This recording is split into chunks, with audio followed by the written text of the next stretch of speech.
and let us all do we can to build a better future. Earlier this week, I interviewed a candidate for U.S. Senate with the Green Party in North Carolina, Matthew Hoh. Now, Matthew has, as all third-party candidates, always deals with the arduous uphill climb of getting on the ballot and at least being recognized by the media, but similar to like any other story, Matthew was silenced, kicked off of the North Carolina ballot. Now, in our interview, and you could check that out later on after the show, Matthew was going to detail about what him, his team, his campaign, his volunteers had to go through. And there comes a point to where people need to step up, fight back, and push back. Now, I have to say, when it comes down to parties as a whole, I'm a little bit burnt out by it. I'm more in favor of seeing independent, non-affiliate people running for office because, again, you don't have party allegiance.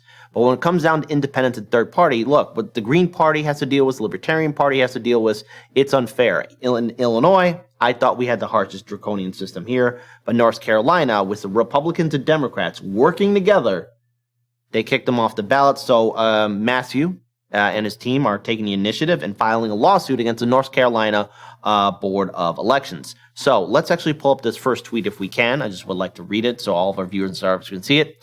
We're live in Raleigh for a press conference on our lawsuit against the North Carolina State Board of Elections, which denied the Green Party ballot a Green Party ballot access petition, even though we had over 2,000 verified signatures, more than required by law. Now, again, you could check out that link live on their Facebook feed. You could check it out after the show as well. Again, for everyone watching, when you're watching the live stream show, the show notes are in the description box below, and it's available for the public to use and to click on. I just want to just say this. We need to see more of this from Greens, from Libertarians, from Independents, from non-affiliates. If you don't fight for your right to be a different voice than Democrat or Republican, you're allowing the two-party system to walk over you. There's another tweet I want to bring up here as well. Again, this is from Matthew Hoh's Twitter page. Breaking, we just filed a lawsuit against the North Carolina State Board of Elections. Corrupt, lawless, and partisan decision to keep the Green Party off the ballot, even though we submitted over 2,000 verified signatures, more than required by law. Read and retweet, and we here at Heartlands Media, not only did we retweet it, but we also gave a link to the interview that we did with Matthew Hoh. Mind you, Matthew Hoh has been on the Jimmy Dore Show, as well as numerous other independent media networks. We need to bring more attention to this, and I wish him all the best to be successful in this case against the state of North Carolina. It's unfair was what they did, and we actually have a 2-minute video. We will be playing that, but first I want to pull up this article here, And again, when you see stuff like this happening on a daily basis towards third parties, you can't help but get enraged. Before we continue on with the article, I want to get your thoughts. It just seems, it's absolutely ridiculous. It's like, why? What are you so worried about? Huh? To me, it reads that they're concerned, which means that there's a reason to be concerned, because there is for the Republicans and the Democrats, and they don't want to give that up. And it's just so heavy-handed. And not subtle, which, better it not be subtle, I suppose, than it being so subtle and insidious. But come on, it's supposed to be a democracy. You're supposed to listen to the people. And I'm getting really tired of them not listening to the people. And this is just another example of that. And I'm glad you brought that up, because in the early days of Heartlands Media, when we interviewed members of the Illinois Green Party and the Illinois Libertarian Party, and look, you can have your opinions about the Greens and Libertarians as much as you want, but when you hear what they have to go through here in Illinois, they have to get a ridiculous amount of signatures. In some of the elections that we covered, from both Libertarian and Green Party affiliates with both parties here in the state of Illinois, they had to get over 20,000 to 30,000 signatures just so they could still be recognized on the Illinois state ballot. Now, that's just Illinois, for example. Jesus. But not once. Now, again, there probably has been a few examples, but when we were covering the candidates, not once did we ever see at one point where they were kicked off the ballot. And we're just talking about the candidates that we interviewed. Before Heartlands Media, there might have been a few incidents here and there, but nonetheless, the candidates we interviewed, they were at least able to get on the ballot, but they dealt with the same thing, suppression, silence. I'm proud to say that we actually hosted the first libertarian governors debate back in the early days of Heartlands Media, but that's the environment we live in America. Other countries have multi-party systems. Here in the United States, we only have Team Red and Team Blue. And apparently Team Red and Team Blue decided to get together, and there seems to be this ongoing PTSD that the Democratic Party has towards the Green Party. So I want to pull up this article here. Ralph Nader in 2000, Jill Stein in 2016. Many Democrats think those Green Party candidates cost Democrats the presidency those years. That is false information. First, number one, Ralph Nader was severely suppressed and censored by the media.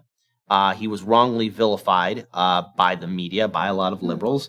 And of course, in 2000, I don't remember a lot about Ralph Nader except for he was the bad guy. Incessant mocking of him in the media. I remember that, and I remember like everyone making him out to be basically the Joker. Like, not only was he the bad guy, but he's the reason why we got the oh so bad George Bush Jr. But then fast forward the clocks, and there's Ellen DeGeneres dancing with him, and Michelle Obama giving him a hug, and hey, George Bush Jr. rehabilitized. Everyone loves him because he said some mean things about Trump. But Ralph Nader's still a bad guy, though, and Bernie Sanders, being the loser that he is, I don't want to be known as Ralph Nader 2.0. That was a terrible Bernie Sanders. That was really bad. That was bad. I'm sorry, folks. I'm working on my Bernie Sanders voice. So in North Carolina, high-profile U.S. Senate race this November, the Green Party may not have the chance to play spoiler, which, again, NPR. Again, that's false, because even Dr. Jill Stein, she is not responsible for Hillary Clinton losing to Trump. Hillary Clinton is responsible for losing to Trump. Okay, she ran a terrible campaign. The Green Party, which has no financial power, no influence over the media, they are not responsible for the Democrats losing in 2000 and 2016. It's the Democratic Party that's responsible for that. That's because the State Board of Elections, which is controlled by Democrats, has so far refused to give the Green Party a spot on the ballot, citing possible fraud in their ballot petition. Oh my God, that's going to become a thing, isn't it? Yes, but here's the thing. Someone explain this to me. How is it that a third party, the Green Party, that has been struggling for years, is somehow came up with this evil Saturday morning cartoon plot to just, we're going to commit election fraud. That's how we're going to do it. We're a third party that has barely won any seats, but boy, oh boy, we're going to get past those Democrats. Really? Because that's how the Democrats are viewing the Green Party right now. At NPR, again, look, they're not a spoiler candidate, okay? There you go. Can you continue on? That sparked complaints from the Green Party, along with Republicans, that the board is undermining the Green Party to boost Democratic Senate candidate Cherry Bracely as she faces off against Republican nominee Ted Budd. Again, if you vote Team Red or Team Blue, you're a sucker. There you go. All right? They don't like you. They don't think about you. They don't respect you. The Green Party filed a lawsuit Thursday to try and force the state to give it a spot on the ballot. The election board has said it's only doing its job, and it must ensure that signatures needed for the ballot access are legitimate. Do you have any idea how pathetic a crime that is? Hey, you're in jail. What are you behind bars for, buddy? I'm behind bars for putting fake signatures so that a third-party can get on the ballot. How are they supposed to check that anyway? No one ever signs anything other than like a single line these days anyway. Yeah, it's so stupid. Because someone signed as a dinosaur once. Like, and the electronic thing. Yeah. Like, it was like one of those electronic systems. They literally drew a dinosaur and the system was like, yeah, that's legit. That's like, legit. There you go. Hey, T-Rex, once again, fighting for freedom. Semper Fidelis Tyrannosaurus, right? There you go. The election board has said it's only doing its job. So continue on. Sorry, I read that same paragraph again. In late June, the board's executive director, Karen Brinson Bell, told board members that there are problems with the Green Party signatures. There are numerous pages that have obvious signs of fraud or irregularities, she said. These include the same handwriting throughout the similar signatures. See, but again, that's what I mean. Like, a lot of people write similarly. Like, yeah. I write my, S's the same way my mom does. You know, it's like... Or either that, some people, when they sign, they don't do the regular cursive. They just do a squiggly line. Exactly. So a squiggly line. They all look the same. They're all going to look the same. Like, oh my God. Not to toot my own horn. I do put in the full cursive signature. I do too. I want everyone to know that it's Kit Cabello that's doing this. There you go. With a big first initial of each of my names, the big one, because I think they're pretty. There we go. Yes, that's right. But yeah, no, that's nuts. Wow. Now, continuing on, in 2020 presidential and gubernatorial elections in North Carolina, the Green Party received less than 2% of the vote. That meant that the party needed a petition to be recognized in 2022. So, which I got to say, How is it that a party that's got 2% of the vote is going to somehow come up with the necessary resources to do the most lamest crime of it all? Oh, false signatures to get on the ballot. 2% of the vote. Okay? Now, Matthew Hoh has every right, him and his team have every right to really call out the North Carolina State Board of Elections. And everyone should be upset about this. And everyone should see all the interviews that Matthew Hoh has been on. And I urge everyone to follow him and follow through on this story because it is pathetic that this party, the Green Party, has to be in this situation. Now, this is what we mean on how the Democrats and Republicans work together. I want to bring up a case with Kshama Sawant. Now, she is in the city of Seattle. She is part of the city council there. In all the times, not only when she had to get, when she was first running for office, but all of her numerous other re-election campaigns, the Democratic Party and the Republican Party worked together to make sure that they would try and derail her campaign and make sure that she isn't reelected. Now, she's won all those times. So to see the Democratic Party and Republican Party can get along. So see, Democratic voters and Republican voters, your two party, all your politicians can get along. They can be friends just so they could silence independent voices and free speech. So there you go. So I want to continue on just a little bit. For the petition, the Green Party needed signatures of 13,865 votes. The party collected more than 22,000, and the county elections board certified nearly 16,000. But those boards also told the state there were irregularities on the signature sheets. Brinson Bell said she needed more time to investigate. Right. Even though a longer investigation means the Green Party could miss an August deadline for the state to prepare the ballot. Oops. When you look at these, again, cumulatively, we feel that there is a cloud over how many signatures are valid, she said. Brinson Bell was appointed by the state's Democratic governor. The board's three Democrats voted on June 30th not to certify the Greens petition. The two Republicans on the board also voted yes. So see, they can get along. So I want to pull up this video, and then Matthew Hoh, he brought this up about this when we were interviewing him. He also brought this up on Jimmy Dore's show. So let's really talk about what his team had to deal with. So let's play this video. I would like to, and I'm hopeful that we can get to the bottom of this, and it would be my desire, personal desire, to see this new party on the ballot. But given what's in front of us today, I can't in good conscience vote to certify today. So I would like to wait, give our staff enough time to go through this process. If there's a motion to vote on this today, I will be voting no. Mr. Chairman, may I be recognized? Yeah, Mr. Hall, let's make it brief though, please. Well, thank you. Is there any question as to the validity of the 15,953 signatures that have been validated by state county boards of elections? Mr. Hall, I don't want to get into the details of a criminal investigation, but I have questions sufficient in number to be not willing to vote for certification today. Well, Mr. Chairman, I asked the question because the board is effectively presuming that there is some question as to the validity of those signatures by delaying the certification and possibly rejecting the certification of the Green Party petitions.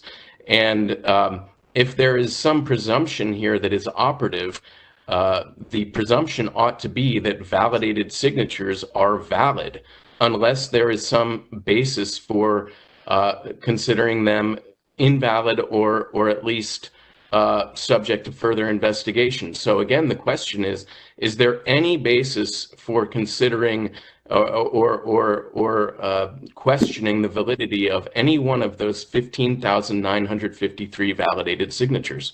And I will thank you for your comments to the board. I will stand by my earlier assertion, and I will ask any other board members if they have questions. Mr. Chairman, you have not answered the question. You are now Mr. Hall, you're out of order, sir. Go ahead and mute Mr. Hall, please.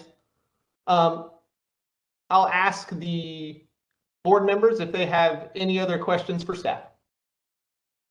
Okay. Oh You my see? God. Democratic voters, Republican voters, don't worry. Your two parties can work together to silence real democracy. Anyone that wants to bring in an alternative view, a different platform, a different point. Now, whether you are Green, Libertarian, Socialist, People's Party, or just independent, that should frighten you. That should get you enraged. And if you're a Democratic voter or a Republican voter, That should frighten you too. That's the amount of power both parties have in order to control the system that continues to let you down and screw you over. Inflation is rising up. People are being evicted from their homes and apartments. Small businesses are being shut down. We've got money for endless wars and money to bail out the banks, but no money to help you out, the working class citizens. But yet, we have these lawmakers that constantly screw us over, lie to you all the time, keep on disrespecting you, but yet when the election season comes around, they, like an abusive partner, will then sing to you and say things you want to hear, and then ask for money too. The Democrats fundraised over $80 million with the Supreme Court's decision to overturn Roe v. Wade. The Democrats, for decades, could have codified Roe v. Wade, starting from the Carter administration and even up to this Biden administration. They could have done something to codify Roe v. Wade, but they didn't. Now, Matthew Hoh was the Green Party. He's running for the U.S. Senate seat. I wish him all the best in his campaign. I want him to win this lawsuit, and I hope the people of North Carolina realize and wake up to the fact that both parties are doing everything they can to undermine democracy. The Green Party in North Carolina got 2% of the vote in the presidential and governor's race in 2020. Now, obviously, that tells me the Democratic Party and Republican Party are afraid of the growing number of independents and people that want third parties in this country. Yeah. They can't control the narrative. Matthew Hoh, keep on fighting. I want to give the final words to you, Lauren. Just essentially what I said earlier, because it does seem like they're running scared. And because they got 2% of the vote the first time. So why are they so worried about these 15,000 signatures? Like, okay, so you are really, really that worried about it, but yet you're not doing anything to try and rectify that. But if you're really that concerned and you think it's really voter fraud, like, it's signatures. What are you going to do to, like, verify that? There's nothing you can do. So it all just seems like it's bullshit. They're just stalling so that by the end, by this deadline, they can be like, oh, oops, we want to make sure that there's no voter fraud, so therefore we can't, like, get into this whole big kerfuffle for decades or however long. Yeah. As we've seen recently. Can happen. People can stretch these allegations of voter fraud along. And it seems to me that they are attempting to make that be a thing again on a smaller scale. And absolutely, I am rooting for Hoh. I want him to get this lawsuit through. I want them to actually pay attention to it and think about it for a second. It's like, well, why are you so concerned? Democrats and Republicans, can't we have a fair and balanced election? Can we please just have a fair election? Agree, Just one. 100%.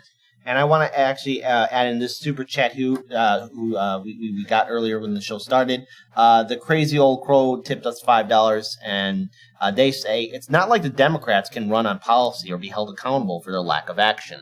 And the thing is, look, Democrats and Republicans are lying to us, and they'll do everything they can to silence third-party voices. We saw what happened to Kshama Sawant of Socialist Alternative, and I don't care what your views of Socialist Alternative is.